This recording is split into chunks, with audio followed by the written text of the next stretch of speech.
everyone. Greetings to everyone. It's so beautiful to be here today in Keshkemet. My name is Ezine Sarah OTC. I am an agro-tourist, and today we are here in Keshkemet to explore one of the farms in this beautiful city. This is a farm, a greenhouse farm, where various vegetables are being produced, including fruits and grapes. So if you're a lover of agriculture, you love to know where your food is coming from, you're also interested in gardening or have the interest to have a greenhouse farm, then this video is for you, because I believe that there's a lot of things you're going to learn from this farm. So if you're ready, let's go in and explore. A total of how many greenhouses do you have? In fact, too many, Sarah. Too many. In fact, there are 11 greenhouses, and you see number 5, greenhouse number 5. And each greenhouse has a relation to somebody who was standing very close to our everydays. Greenhouse number 5 is for Bert Oosterlee, my ex-colleague from the Ruyter period, because we were making greenhouse pepper trials on that greenhouse. So this greenhouse number 5 is dedicated to Bert Oosterlee. I believe a lot of people have interest in greenhouse farming because this is the future of agriculture. So before we go into the greenhouse, can you please tell us a little bit about greenhouse? Yeah. Why do we grow crops in the greenhouse? What are the importance of growing your crops in the greenhouse? Absolutely. The greenhouse is the most important tool in your hand to protect your crop against the rain, to protect against the wind, to protect against the cold temperatures in the night or the too warm temperatures during the day. Protects against the wind, especially here for the cold temperature, especially in summertime.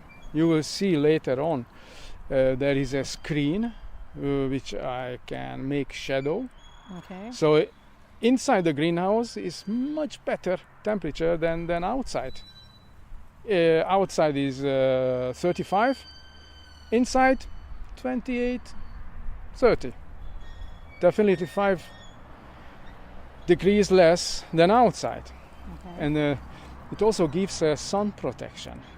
Against the sun, the plastic is protecting, and you can put different type of white shade against the sun. You can protect against the heavy sunlight, because in open field the plant is burning, especially young plant, and the small fruits may burn. Inside the greenhouse, no burning, because you can protect. You can protect here, especially for the very cold temperatures during the night frost, because there is sometimes -2, -3, -5 in the night. But the greenhouse protects you and keeps it above 0. So the greenhouse is essential to produce good quality fruit. Without the greenhouse, you are too... There are a lot of loss. There is a lot of bad fruits, not good quality. You can, with a greenhouse, you can also protect against cracking, because many times the rain is coming, especially here rain is coming, and then the total production is cracked.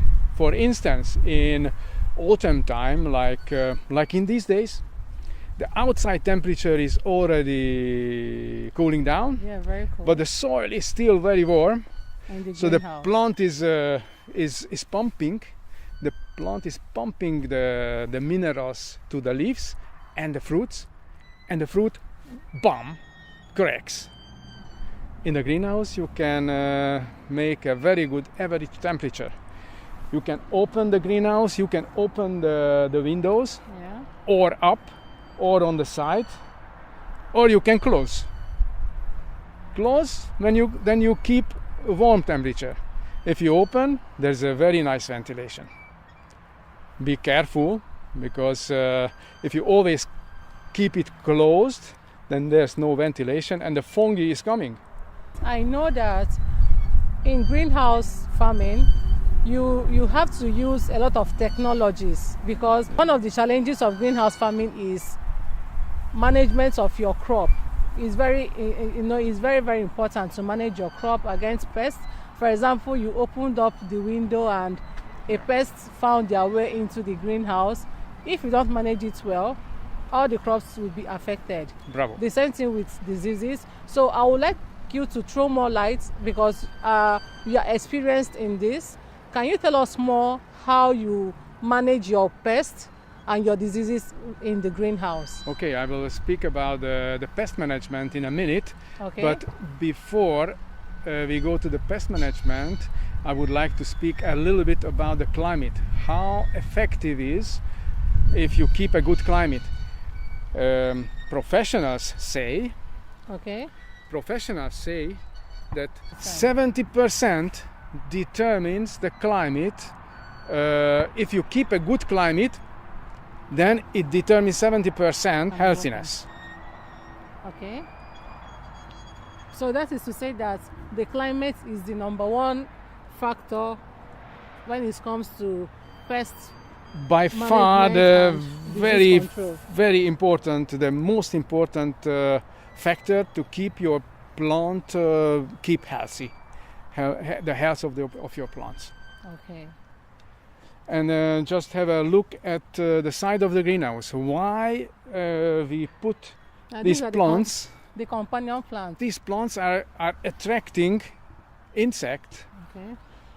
That could have gone into the greenhouse. To keep it inside and not inside the greenhouse. They are doing the job outside. Outside, yeah.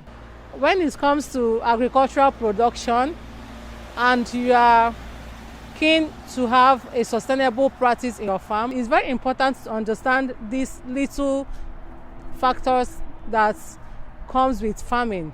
This grass, these flowers you are seeing here, they are not just here for decoration or just for beautification. They are here for a purpose. These plants serve as insect traps. They trap the insects from going into the greenhouse, because as we have discussed initially, pest management is very important in greenhouse farming. And what this plant does here is to attract the insects that could have gone into the greenhouse. They attract them with their yellow flowers. These yellow flowers serves as the trap that trap these insects. So they are being kept here as a means of plant protection for the plants inside the greenhouse. So maybe he can tell us more about it. Yeah, you can see now, you mainly see the fennel crop, because it's the very good, very effective way to attract insects here. You can see the coccinella. They are still coming here. They are still living in this place, or the pest is there. So both beneficial insects, both beneficial insects and also the bad insects are coming here together. But this is only one piece, because underneath this is a very strong plant. You see this is growing, and when it was flowering, can you imagine? When it was flowering, it made a lot of very good pollen. This is a food for the insect. Therefore, the insects are coming here. And you see all the greenhouses everywhere. On the side of the greenhouse, we put each place the auxiliary attractors. So yes, the fennel is a good example, but don't forget about the rest of the product. Because these are the reproduction of the previous crop. Is this?